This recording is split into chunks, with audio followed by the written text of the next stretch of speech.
Welcome back. Andhra Pradesh assembly 175 అలాగే 25 parliament నియోజకవర్గాలకు సంబంధించి పోలింగ్ సర్వం సిద్ధమైపోయింది. ఇప్పటికే అక్కడికి సంబంధించి సిబ్బంది చేరుకున్నారు. ఇన్స్ట్రక్షన్స్ అన్నీ పాస్ అయిపోయాయి. మాక్ పోలింగ్ కూడా జరిగింది. రేపు ఉదయం 7 గంటలకి పోలింగ్ ప్రారంభం అవుతుంది.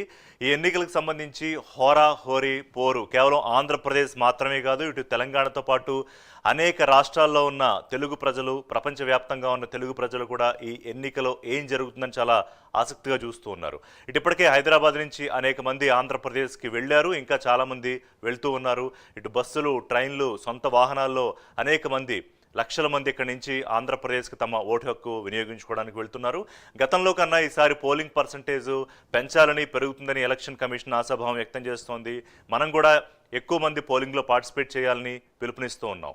అలాగే ఉత్తరాంధ్రకు సంబంధించి ఇటు శ్రీకాకుళం, విజయనగరం, అలాగే విశాఖపట్నం, తర్వాత రాజమండ్రి పార్లమెంట్ సెగ్మెంట్ సంబంధించి అసెంబ్లీ నియోజకవర్గాల్లో పోలింగ్ సంబంధించి ఏర్పాట్లు, అలాగే అక్కడున్న పోలింగ్ పిక్చరు, పొలిటికల్ పిక్చర్ చూసాము.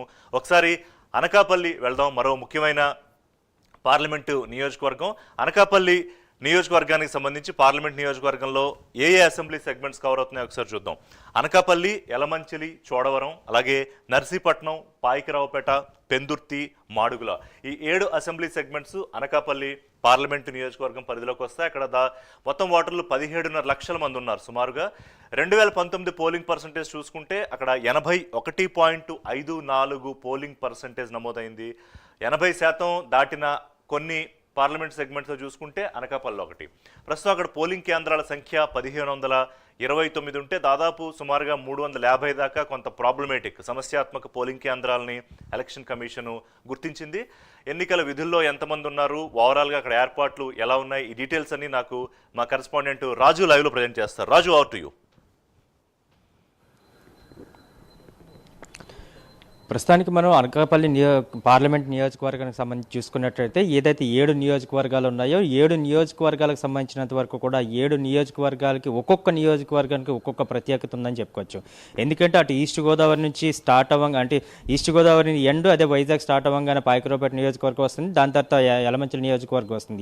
యలమంచిలి నియోజకవర్గంలో ఎవరైతే విన్నింగ్ క్యాండిడేట్ ఉంటారో తప్పకుండా ఆ రాష్ట్రానికి సంబంధించినంత వరకు ప్రభుత్వం ఏర్పాటు జరుగుతుంది ఆ పార్టీ తరఫున అనేది ఒక నానుడి మొదటి నుంచి వస్తుంది. దాంతోపాటు అనకాపల్లి టౌన్కి సంబంధించినంత వరకు ఇటు ఉన్న ప్రత్యేకమైన విధానం ఏంటంటే గతంలో చాలామంది కూడా హేమీలు ఇక్కడ పోటీ చేసిన సందర్భాలు కనిపిస్తున్నాయి. చాలామంది కూడా ఓటమి పాలితే, కొంతమంది అయితే గెలుపొందిన పరిస్థితి కనిపిస్తుంది. అదేవిధంగా చోడవరం, మాడుగులకు సంబంధించినంత వరకు కూడా ఇప్పుడు వరకు అక్కడ మెయిన్గా ఎలక్షన్కి సంబంధించి, అంటే అనకాపల్లి పార్లమెంట్కి సంబంధించినంత వరకు చోడవరం, మాడుగులో మాత్రమే డిస్ట్రిక్ట్ ఫ్యాక్టరీగా ఉంటుంది. ఎందుకంటే ఇక్కడ ఓటర్లు ఎవరికైతే పట్టం కడదామని ఆలోచన చేస్తారో మిగతా 4 నియోజకవర్గాలు కూడా వాటి వైపు మొగ్గు చూపుతాయి అనేది ఒక రాజకీయంగా ఒక విశ్లేషణాత్మకంగా కూడా వస్తున్న విషయం అనేది మాత్రం మనం చెప్పుకోవచ్చు. అదేవిధంగా ఇక్కడ నర్సీపట్నం, ఎందుకంటే ఉద్దండులు మొత్తం కూడా ఇక్కడ నుంచి పోటీ చేస్తున్న పరిస్థితి కనిపిస్తుంది. వాళ్ళంతా కూడా గతంలో అయ్యన్న పాత్రుడు చేసిన కావచ్చు, దాని తర్వాత ఫ్రెష్గా వచ్చిన ఉమాశంకర్ కావచ్చు, వీళ్ళందరూ కూడా పోటీలో ఉన్నప్పుడు కూడా ఇది ఒక సమస్యాత్మకమైన పోలింగ్ సంబంధించి నియోజకవర్గంగానే చెప్పుకోవచ్చు. ఎందుకంటే ఇక్కడ గతంలో ఎలక్షన్ జరిగిన ప్రతిసారి కూడా ఏదో ఒక విధంగా ఘర్షణ వాతావరణం అయితే ఉంటుంది. దీనిపై అధికారులు కూడా ప్రత్యేకమైన దృష్టి సారించిన పరిస్థితి కనిపిస్తుంది. అన్ని పోలింగ్ కేంద్రాలకు సంబంధించినంత వరకు ఇప్పుడు కూడా వెబ్కామ్లు అయితే ఏర్పాటు చేయడం జరిగింది. దాంతోపాటు ఈ పోలింగ్ కేంద్రాల దగ్గరే కాకుండా మొత్తం మెయిన్ సెంటర్స్ ఏవైతే ఉన్నాయో ఈ సెంటర్స్ అన్నిటి దగ్గర కూడా ప్రైవేట్ కెమెరాలతో వీళ్ళంతా కూడా క్షుణ్ణంగా పరిశీలిస్తున్న పరిస్థితి కనిపిస్తుంది. అక్కడ జరుగుతున్న ప్రతి విషయాన్ని కూడా వీడియో రికార్డింగ్ చేసి వాటన్నిటిని కూడా ఎలక్షన్ అధికారులు అయితే సేవ్ చేసుకుంటున్న పరిస్థితి కనిపిస్తుంది. అనకాపల్లి మొత్తం పార్లమెంట్లో 7 నియోజకవర్గాలకు సంబంధించినంత వరకు ఇప్పటి వరకు ఏదైతే 81% పైగా పోలింగ్ జరిగిందో, అంటే ఎందుకు అంటే ఇదంతా కూడా రూరల్ సంబంధించిన ఎక్కువ నియోజకవర్గం. ఎక్కడ కూడా సిటీ కల్చర్ తక్కువగా ఉంటుంది, రూరల్ ఖర్చులు, అదేవిధంగా పల్లెటూరు కల్చర్ ఎక్కువగా ఉంటుంది. వ్యవసాయం మీద ఆధారపడిన ప్రాంతాలు దీని దగ్గర చాలా ఎక్కువగా ఉంటాయి. అదేవిధంగా పాయకరావుపేట కావచ్చు, లేకపోతే యలమంచిలి కావచ్చు, అదేవిధంగా అనకాపల్లి కావచ్చు, ఇవంతా కూడా బీచ్ సీసోర్స్ ఎక్కువగా ఉన్న ప్రాంతాలు అయితే ఉంటాయి. ఇటువంటి ఎక్కువ కూడా ఫిషర్మెన్ కమ్యూనిటీ కూడా ఉంటుంది. వీళ్ళందరూ కూడా ఓటింగ్ వేయాలంటూ కూడా మొదటి నుంచి కూడా ఆ ఓటు హక్కును వినియోగించుకోవడానికి అయితే ఇంట్రెస్ట్ చూపిస్తూ ఉంటారు. ఏ ఒక్కరు కూడా ఓటుని స్కిప్ చేసుకుంటూ వాళ్ళైతే ఇంటి దగ్గర కూర్చొని ఎంజాయ్ చేద్దామని ఆలోచన చాలా తక్కువగా ఉంటుంది. కనుక ఇక్కడ ఓటింగ్ పర్సంటేజ్ కూడా అదే స్థాయిలో ఉంటుంది. మొత్తం 81% పైన గతంలో వస్తే ఇప్పుడు 90% అయితే క్రాస్ అవుతుందంటూ కూడా అధికారులు అయితే చెప్పుకోవడం జరుగుతుంది. అయితే ఇక్కడ మనం ప్రధానంగా చర్చించుకోవాల్సిన విషయం, మరో విషయం కూడా చెప్పుకోవచ్చు. ఎందుకంటే ఇక్కడ బలంగా రెండు పార్టీలకు సంబంధించి కూడా బాహాబాహిగా వీళ్ళంతా కూడా తీర్చుకోబోతున్న నేపథ్యంలో ఇక్కడైతే ఆ ఎలక్షన్ అధికారులు ప్రత్యేకమైన దృష్టి సారించిన పరిస్థితి కనిపిస్తుంది. ఎందుకంటే సమస్యాత్మకమైన ప్రాంతాలు కావచ్చు, లేకపోతే అతి సమస్యాత్మకమైన ప్రాంతాలు కావచ్చు, అంటే మొత్తం రెండు విధాలుగా బైఫర్కేట్ చేసుకోవడం జరిగింది. ఏవైతే సమస్యాత్మక ప్రాంతాలను మొదటగా గుర్తించారో వాటి దగ్గరికి ఇప్పటికే అడిషనల్ ఫోర్స్ను కూడా పెట్టడం జరిగింది. దాంతోపాటు సిబ్బందిని కూడా అక్కడ పకడ్బందీగా ఏర్పాటు చేస్తారు.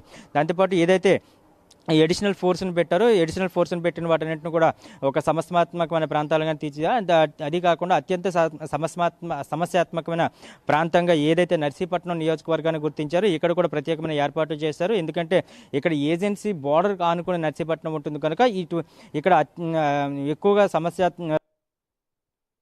అల్లర్లుగానే జరిగే అవకాశం కూడా చాలా ఎక్కువగా ఉంటుందని ఇప్పటికే కూడా అధికారులు అయితే స్పష్టంగా ఒక నిర్ధారణకు రావడం జరిగింది. కనుక ఈ నేపథ్యంలో అక్కడ కూడా మొత్తం ఫోర్స్ను కూడా పెంచడం జరిగింది. ఇటు పెందుర్తి నియోజకవర్గానికి కానీ మనం ఒకసారి చూసుకున్నట్లయితే పెందుర్తి నియోజకవర్గంలో అటువంటి సమస్యలు ఏమి కూడా ఉండవు. కేవలం ఓటింగ్ శాతం పెంచడానికి మాత్రమే అధికారులు అయితే ప్రయత్నం చేస్తున్న పరిస్థితి కనిపిస్తుంది. ఎందుకంటే పెందుర్తి అనేది అటు అనకాపల్లి, అదేవిధంగా పరవాడ, ఇది విశాఖపట్నం, మొత్తం ఇదంతా కూడా ఒక బెల్ట్. అంటే విశాఖపట్నం ఏదైతే ఉంటుందో విశాఖపట్నం సిటీని ఆనుకుంటే ఉంటుంది కనుక ఇక్కడ అర్బన్ ఓటింగ్ కూడా ఎక్కువగా ఉంటుంది. పోలింగ్ పర్సంటేజ్ కూడా గతంలో తక్కువగా ఉండేది.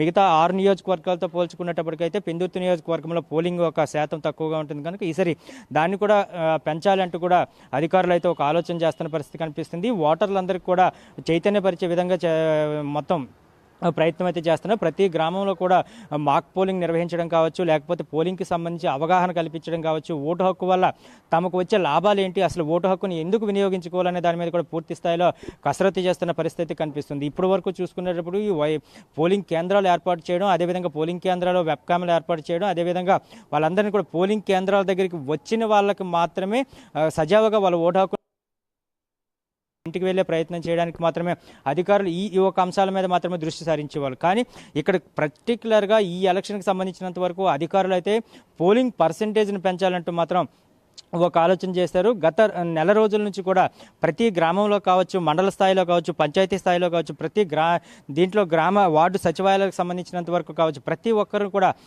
ప్రభుత్వ ఉద్యోగులు కావచ్చు, లేకపోతే ప్రైవేటు వాళ్ళు కావచ్చు, అంటే ఏదైతే సామాజిక పరంగా కావచ్చు, లేకపోతే స్వచ్ఛంద సంస్థలు కావచ్చు, వీళ్ళందరినీ కూడా అధికారులు రిక్వెస్ట్ చేయడం జరిగింది. ఓటు హక్కును వినియోగించుకోవాలి ప్రతి ఒక్కరు కూడా. ఎందుకంటే ఓటు హక్కు తమ భవిష్యత్తుని, తమ భవితవ్యాన్ని, తమ తలరాతలను మార్చడానికి మాత్రం చాలా వరకు ఉపయోగపడుతుందంటూ కూడా ఆ చైతన్యాన్ని ప్రజల్లో పెంపొందించాలంటూ కూడా ఒక అధికారులు ఒక కృషి చేశారని మాత్రం మనం చాలా స్పష్టంగా చెప్పుకోవచ్చు. దీనికి రిజల్టే ఈసారి పెరగబోతున్న ఓటింగ్ శాతం అనేది మాత్రం మనకు చాలా స్పష్టంగా అర్థమవుతుంది. ఎందుకంటే ఓటు హక్కును వినియోగించుకోవటం వల్ల వాళ్ళు అనుకునే ప్రభుత్వాలను కావచ్చు, వాళ్ళు అనుకున్న నాయకులను కావచ్చు, లేకపోతే ఏదైతే వాళ్ళ నియోజకవర్గం కావచ్చు, లేకపోతే రాష్ట్రం కావచ్చు, దేశం కావచ్చు, అభివృద్ధి చెందాలంటే పర్టికులర్గా ఓటు హక్కును వినియోగించుకోవాలి. ఓటు హక్కును వినియోగించుకొని ఓటు ద్వారా మాత్రమే దేశ భవిష్యత్తును కానీ, రాష్ట్ర భవిష్యత్తును కానీ, వాళ్ళ యొక్క నియోజకవర్గ భవిష్యత్తును కానీ మార్చడానికి మాత్రం వాళ్ళ చేతిలో ఉంటుందంటూ కూడా చెప్పుకోవడం జరిగింది.